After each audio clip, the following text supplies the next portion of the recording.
Hey everybody, and welcome back. Tour de France stage 12 today, but how did we get here? It's been a couple of days, and yesterday we had a big crash. Tadej Pogačar went down really hard. Johansson crossed his wheel. Pogačar was on the radio at the time, had one hand off the handlebars. This lead group kind of split a little bit, and Pogačar was kind of watching Narvaez where he was going.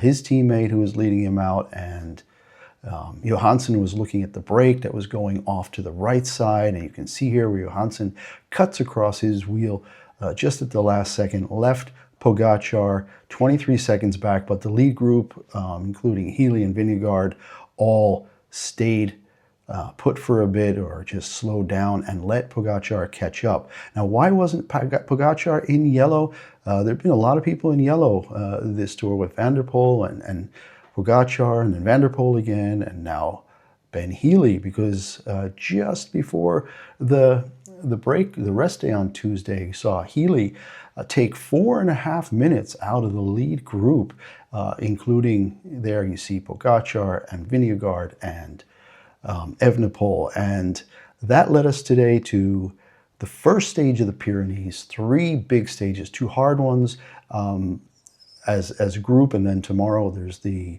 time trial. And today it's going to end with 13.5 kilometers at 7.8%, a brutal climb on the Hautacam in the Pyrenees, just south of Pau, and the tour always goes there. Now we still have the Alps to go, but what happened today is that Pogačar here, you can see with his bandaged left arm from yesterday's crash. So there was some damage, but he was in great form today. And as we saw earlier, 32 degrees Celsius, light winds out of the north. So just a really hot day up in the Pyrenees, and with about 10K to go on that final long climb, Pogačar decided that it was time to stop letting other people be in the yellow jersey and win it stages and look really good. It was time for him.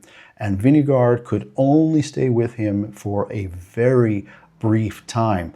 That gap started to grow very quickly over those last 10K to where we're coming down the last kilometer and it's up to 2 minutes. And here we see Tadej with just 400 meters to go. It does level out just a little bit more at the end, a couple of tight turns, but the worst of this climb is about 2/3 of the way through, where it gets up to, I think, 11 to 12%, just brutal. And Pogačar goes ahead and does this entire final climb at just over 20 kilometers an hour. So just great stuff here, seeing him return to his kind of dominant form, really putting the power down in the Pyrenees here, and nobody could do that.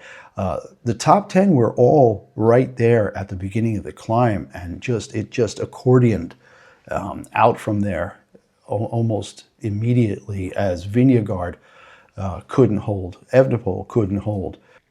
And now Vingegaard already just about 2 minutes behind, just don't know where he's going to find any kind of form to bring himself back up to the level of Pogačar, who there crosses the line in first, and now the clock starts ticking. It's going to be a solid 2 minutes back to Vingegaard. Still best of the rest, but I don't think he comes here to be best of the rest. I think he comes here to challenge Pogačar. I just don't see anybody doing that right now. And like I said, even though you had Philipsen in yellow for a day, and Van der Poel in yellow for 4 days, and Healy in yellow for a couple of days. At the end of the day, Pogačar is pretty much unstoppable. I mean, I just don't see anybody with this kind of explosivity. Now, tomorrow's going to be interesting, because tomorrow, and we'll see the time gaps in a minute here at the end when everybody's come across where people stand. But tomorrow is a 10K mountain time trial. It's over 600 meters of vertical in 10.8K.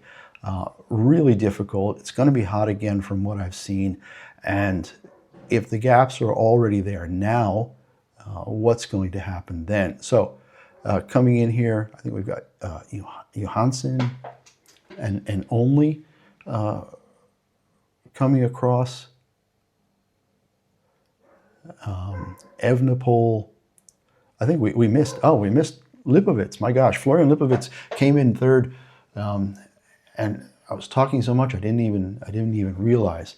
And then here for what is this going to be? 6th and 7th, you got Evenepoel and Vauquelin. Lipovitz right there, just a few seconds behind Vingegaard. Not only is that going to put him up into, I think, third overall, but also into the white jersey, which Evenepoel is going to have to relinquish here. And then rounding out the favorites, we have Felix Gall, who's also going to move up a bit because Ben Healy is nowhere to be seen. And then Roglic, who has to play second fiddle now to Lipovitz, who's the better of the Bora Hansgrohe riders. So Roglic, I think, is pretty much done as far as his chances. So here we go. We got Pogačar, 3:31 ahead of Vingegaard, Evenepoel 4:45 back, Lipovitz 5:30 back, Vauquelin 5:40, only at 6:05, Roglic at 7.5, Johansson 7:44, Felix Gall in 9th and 9:21, and then Matteo Jorgensen, who also did not have a good day, 12:12 back in 10th. So that's where we are. Tomorrow's going to be a huge day, 10K straight uphill, probably going to take them about 30 minutes. So watch for even more gaps. So thanks for watching, and we will see you tomorrow. Bye now.